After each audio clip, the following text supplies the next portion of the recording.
Привет! Сегодняшняя книга Михая Чиксентмахай «Поток. Психология оптимального переживания» поможет нам посмотреть на счастье совершенно новым взглядом и расскажет о том, как научиться быть счастливым, несмотря на то, что происходит вокруг. Древнегреческий философ Аристотель еще 2300 лет назад пришел к заключению, что больше всего на свете человеку хочется счастья. Но мало кто из нас знает, что это такое и как его достичь. Автор пишет, что счастье не является результатом везения или случайности, его нельзя купить за деньги или заполучить силой. В первую очередь, счастье – это состояние, которое каждый из нас должен растить и хранить внутри себя.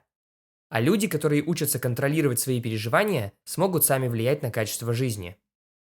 Мы способны найти счастье, только лишь погрузившись в мелочи, из которых состоит наша жизнь.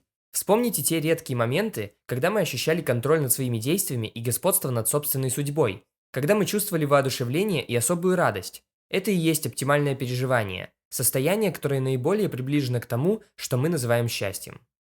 Чтобы чувствовать себя счастливым, нам нужно каждый раз совершенствовать свои навыки и бросать вызов все более сложным задачам, потому что так мы непрерывно развиваемся, а развитие напрямую связано со счастьем.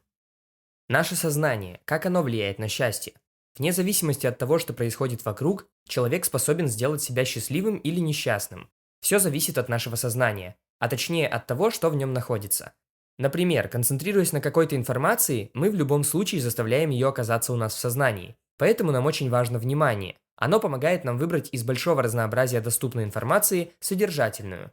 Без внимания невозможна никакая работа, а то, как мы расходуем его, какие мысли, чувства и воспоминания пропускаем в наше сознание, определяет наше личностное развитие.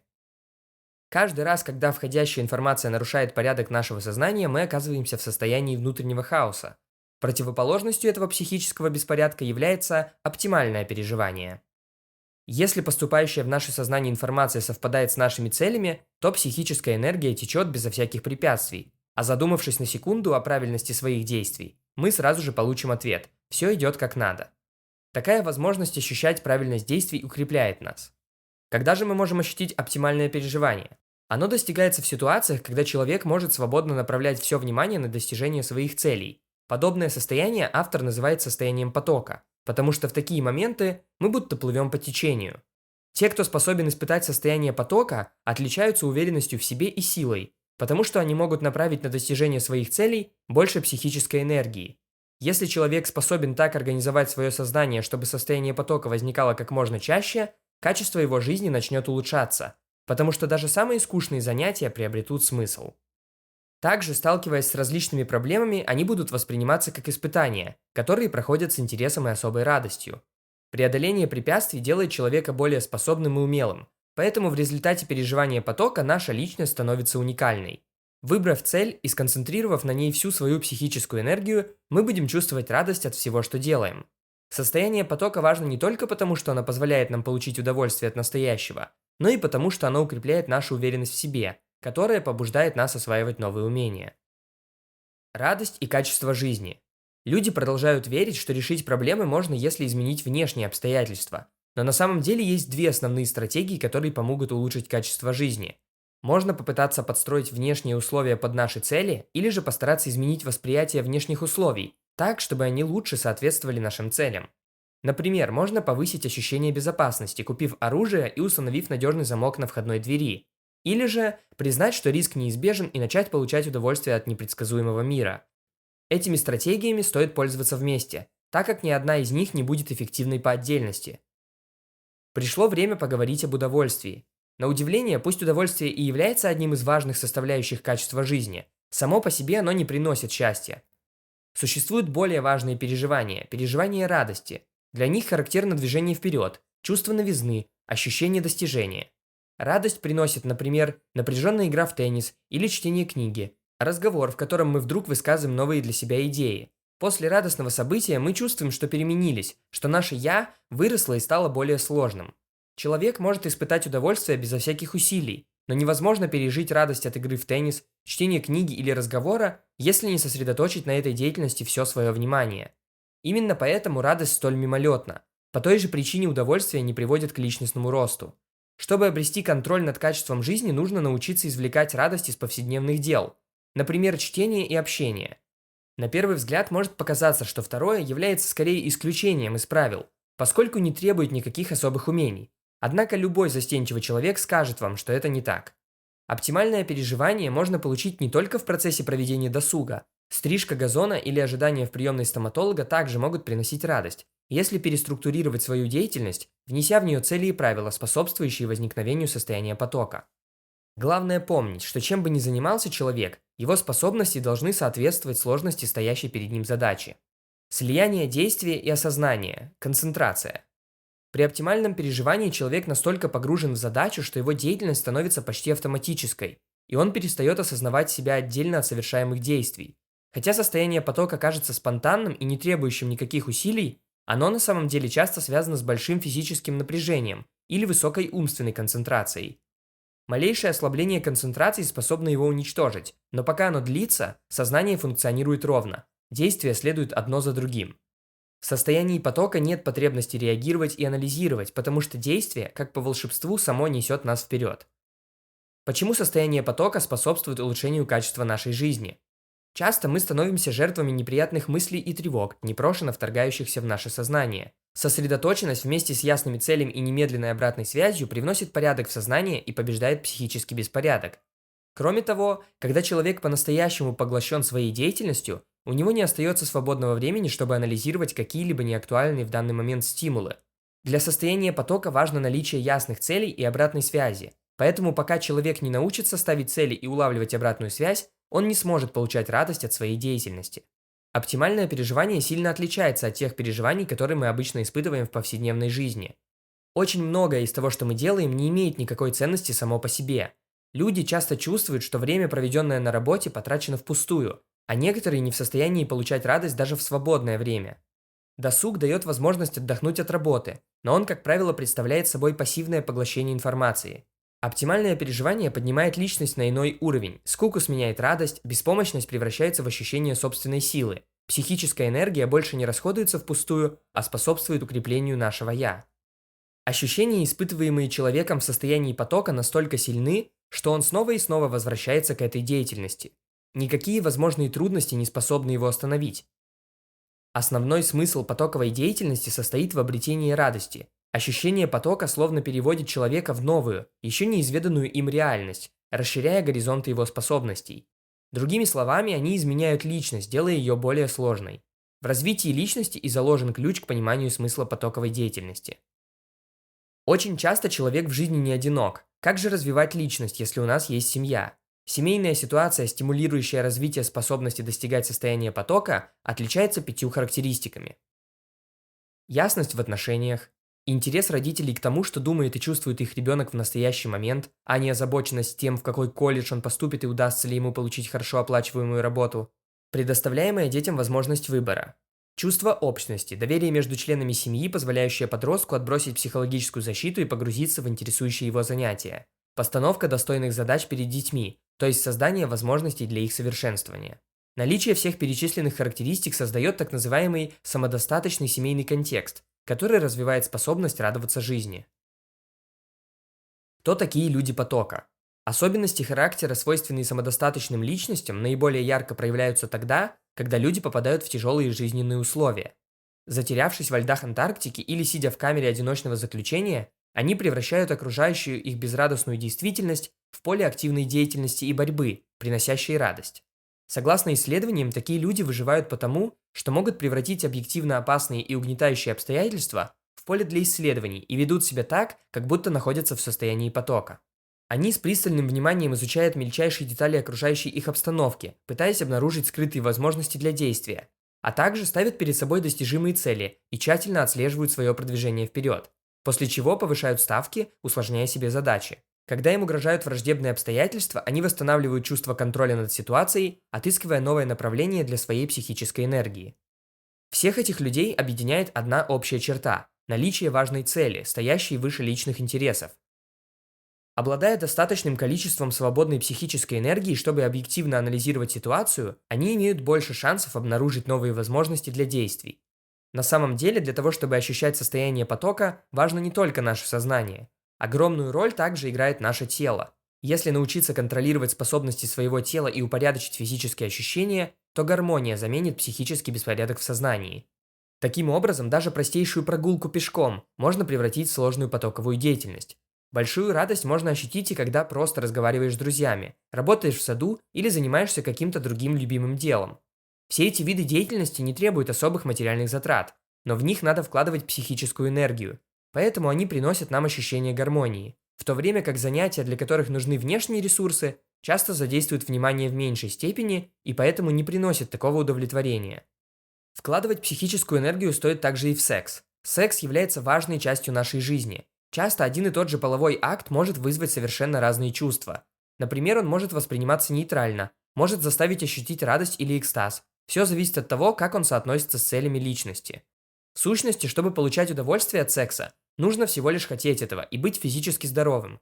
Но при этом, если не преобразовать секс в деятельность, приносящую радость, он быстро станет скучным, превратится в бессмысленный ритуал или зависимость.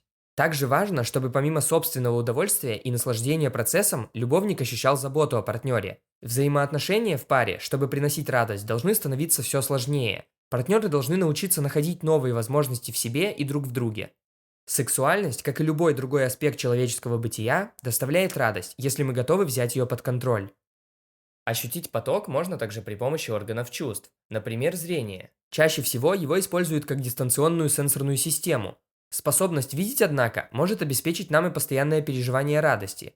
Один из лучших способов развития навыков восприятия предлагает изобразительное искусство. Тоже можно сказать и о музыке. Она помогает упорядочивать сознание слушателя и тем самым снижает психический беспорядок.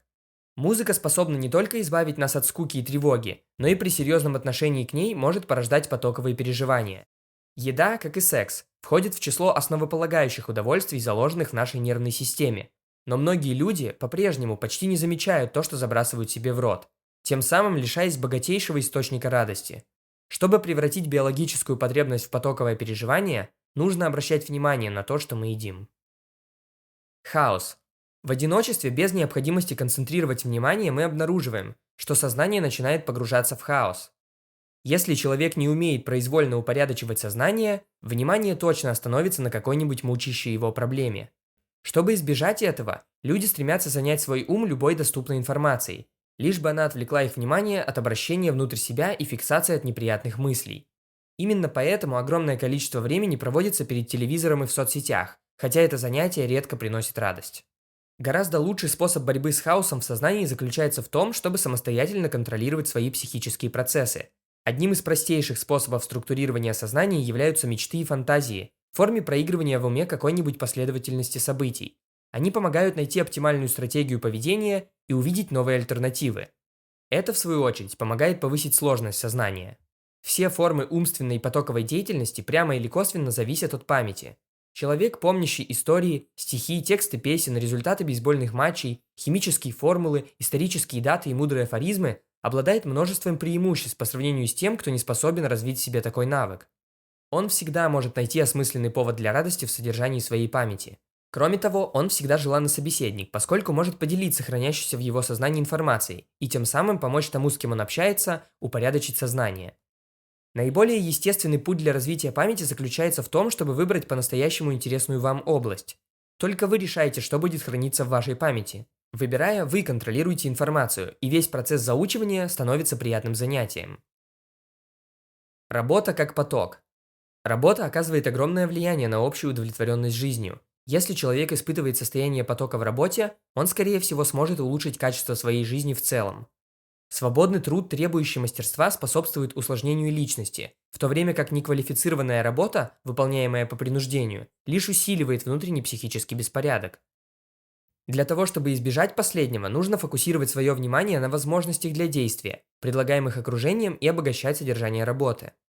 Другой подход заключается в изменении самой работы так, чтобы она способствовала возникновению состояния потока. Чем больше работа напоминает командную игру, тем больше радости получит тот, кто ее выполняет, независимо от уровня его развития.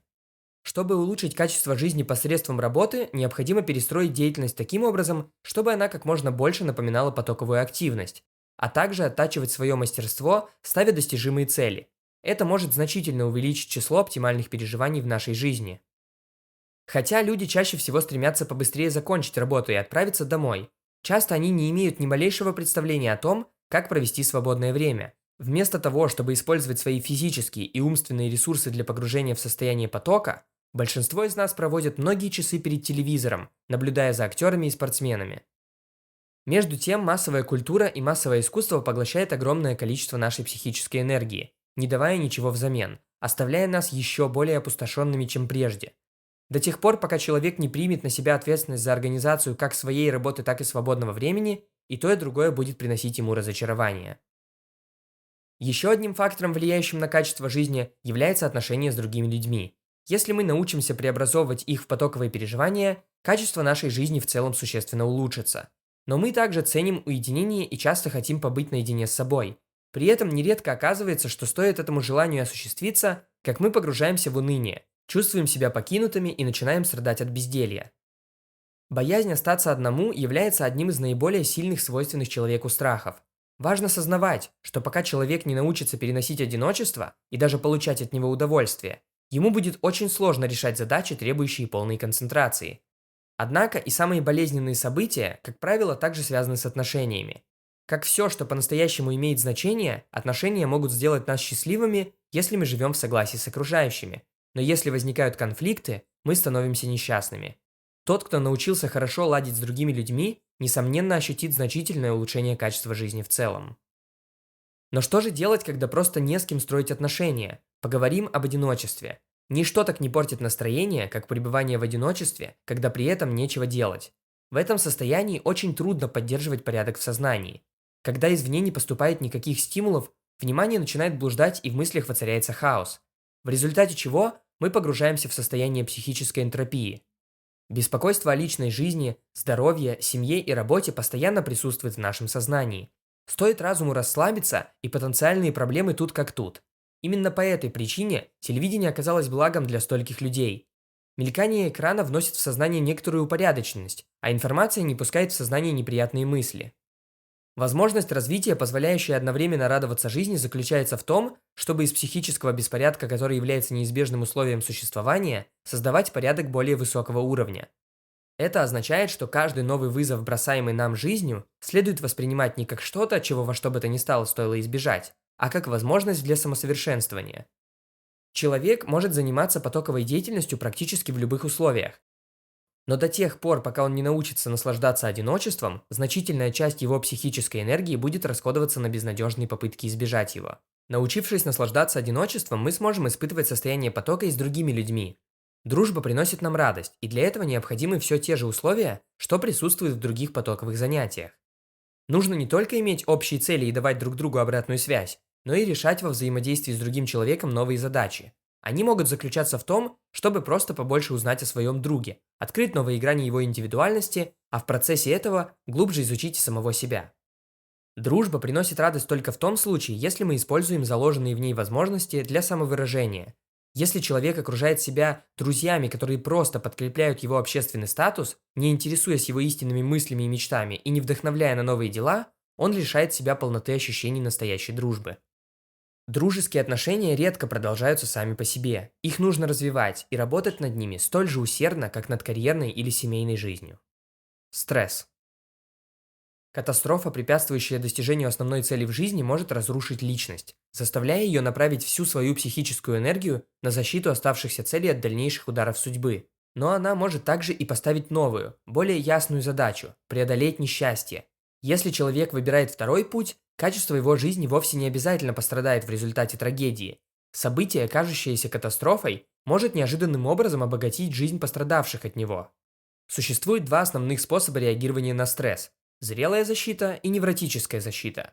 Допустим, вас уволили с работы. Вы можете замкнуться в себе, начать поздно вставать, отрицать случившееся и избегать мыслей об этом. Также вы можете попытаться выплеснуть негативные эмоции на семью и друзей или утопить разочарование в алкоголе. Все эти поступки будут примером незрелой защиты. Другой вариант реагирования заключается в том, чтобы временно подавить свой гнев и страх, логически проанализировать ситуацию и переформулировать проблему так, чтобы ее было проще решить. Например, вы найдете такую работу, где ваши навыки более востребованы, или научитесь чему-нибудь еще. В этом случае вы прибегнете к зрелой защите. Самодостаточная личность. Здоровый, богатый и могущественный человек не имеет преимуществ перед больным, бедным и слабым, когда речь идет об установлении контроля над сознанием. Самодостаточную личность отличает способность с легкостью превращать потенциальные угрозы в задачи, решение которых приносит радость и поддерживает внутреннюю гармонию. Это человек, который никогда не испытывает скуку, редко тревожится, включен в происходящее и большую часть времени переживает состояние потока. Основные цели самодостаточной личности формируются в ее сознании в процессе оценки переживаний, то есть создаются ею самой. Правила, следуя которым можно развить в себе качество такой личности, просты и напрямую связаны с моделью потока. Если кратко, то нужно ставить цели и уделять внимание результатам своих действий, полностью погрузиться в деятельность, уделять внимание происходящему вокруг, научиться радоваться сиюминутным переживаниям. Заключительный шаг. Способность испытывать состояние потока в одной области вовсе не означает, что человек сможет достигать его всегда и во всем. До тех пор, пока занятия и увлечения, приносящие нам удовлетворение, не связаны воедино смыслом, мы не защищены от хаоса. Для того, чтобы не утратить способность к оптимальным переживаниям, человеку необходимо сделать еще один, заключительный шаг в установлении контроля над сознанием. Этот шаг подразумевает превращение всей жизни в одно потоковое переживание. Если человек ставит перед собой достаточно сложную цель, из которой логически следуют все прочие цели, и если он направляет всю свою энергию на развитие навыков, необходимых для достижения этой цели, тогда чувства и действия придут в состояние гармонии и разрозненные части жизни соединятся вместе. Все, чем такой человек занимается, имеет смысл в настоящем и связано с прошлым и будущим. Именно так можно наделить смыслом всю свою жизнь. Самопознание – это способ, посредством которого человек может упорядочить свои цели. Внутренний конфликт возникает из-за того, что за психическую энергию борется слишком много противоречащих друг другу желаний и целей. Единственная возможность преодолеть психологический конфликт между разными целями заключается в том, чтобы отделить, какие цели важны на самом деле. После этого нужно построить между ними иерархию приоритетов. Прежде чем вложить в ту или иную цель значительное количество психической энергии, стоит ответить себе на вопросы. Действительно ли я хочу этим заниматься? Доставляет ли мне это радость? Буду ли я наслаждаться этим в будущем? Стоит ли это дело той цены, которую придется заплатить? Если индивид не потрудился разобраться, чего же он на самом деле хочет, а его внимание настолько поглощено внешними целями, что он не замечает собственные чувства, он не сможет осмысленно планировать свои действия. Суть стратегии, благодаря которой можно найти смысл существования, заключается в том, чтобы искать способы упорядочивания своего сознания в опыте, накопленном прошлыми поколениями. Однако большинство людей игнорируют эти достижения, хотя поступать так все равно, что каждому поколению заново выстраивать все здание человеческой культуры. Ни один человек в здравом уме не захочет повторно изобретать колесо, огонь, электричество и миллион других объектов, знания о которых мы получаем в процессе обучения. Точно так же и пренебрежение к накопленной нашими предками информации и желание самостоятельно открыть достойные жизненные цели есть проявление слепого высокомерия. Шансы на успех в подобном предприятии примерно такие же, как при попытке построить электронный микроскоп без инструментов и знания физики. Если мы лучше поймем, почему мы такие, какие мы есть, и разберемся во всех тех факторах, что оказывают влияние на формирование сознания, нам будет проще направить нашу энергию куда следует. Научившись отделять себя от других, мы должны научиться принимать мир таким, какой он есть, не теряя при этом с трудом обретенной индивидуальности. Мы должны верить в то, что Вселенная есть система, управляемая общими законами, с которыми нам придется согласовывать наши мечты и желания. Нам нужно смириться с тем, что нам необходимо сотрудничать с окружающим миром, а не управлять им. Проблема смысла жизни будет решена, когда наши личные цели сольются с потоком бытия. На этом сегодняшнее видео подходит к концу. Подписывайтесь на канал и ставьте лайки. Обязательно напишите в комментариях, что вы думаете об этой книге. Развивайтесь и будьте счастливы. До скорого!